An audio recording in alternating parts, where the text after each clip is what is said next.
திருவள்ளூர் மாவட்டம் திருவள்ளூர் நகராட்சி ராஜாஜி சாலையில் உள்ள பள்ளியில் 700க்கும் மேற்பட்ட மாணவர்கள் பயின்று வருகின்றனர்.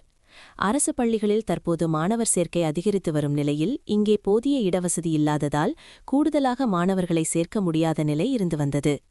மேலும் 1ஆம் வகுப்பு முதல் +2 வரை மாணவ மாணவிகள் பயின்று வரும் இந்த பள்ளியில் போதிய இடவசதி இல்லாததால் கூடுதலாக மாணவர் சேர்க்கையை அதிகரிக்காமல் உள்ள சூழ்நிலை இருந்து வந்தது.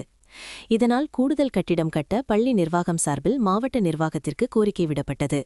இதையடுத்து புதிய பள்ளி கட்டிடத்தை கட்டுவதற்கு போதிய இடவசதி இல்லாததால் சென்னை திருப்பதி தேசிய நெடுஞ்சாலை திருவள்ளூர் தாலுகா அலுவலகம் அருகே இருந்த 51 சென்ட் அரசு நிலத்தை ஆக்கிரமிப்பாளர்களிடமிருந்து வருவாய்த்துறையினர் சமீபத்தில் அதிரடியாக மீட்டனர். இதனடுத்து அரசு பள்ளி கட்டிடத்தை 51 சென்ட் இடத்தில் மேற்கொள்வதற்கான ஏற்பாடுகள் நடைபெற்று வந்த நிலையில் 2024ஆம் ஆண்டு பிப்ரவரி மாதம் சுமார் 51.46 கோடி மதிப்பீட்டில் திருவள்ளூர் நகராட்சி மேல்நிலைப் பள்ளி கட்டுவதற்காக அடிக்கல் நாட்டி பணிகள் நிறைவு பெற்றதை அடுத்து தமிழ்நாடு முதலமைச்சர் காணொலி காட்சி வாயிலாக இன்று பள்ளி கட்டிடத்தை திறந்து வைத்தார். இதனையடுத்து திருவள்ளூர் மாவட்ட ஆட்சியர் மு. பிரதாப் மற்றும் திருவள்ளூர் சட்டமன்ற உறுப்பினர் வி.ஜி. ராஜேந்திரன் ஆகியோர் கலந்து கொண்டு குத்துவிளக்கேற்றி பள்ளி மாணவ மாணவிகளுக்கு இனிப்புகள் வழங்கி திறந்து வைத்தனர். இதில் திருவள்ளூர் நகரமன்ற தலைவர் உதயமலர் பாண்டியன், நகராட்சி ஆணையர் தாமோதரன், திருவள்ளூர் நகரமன்ற உறுப்பினர்கள் மற்றும் அரசு அதிகாரிகள் உள்ளிட்டோர் கலந்து கொண்டனர்.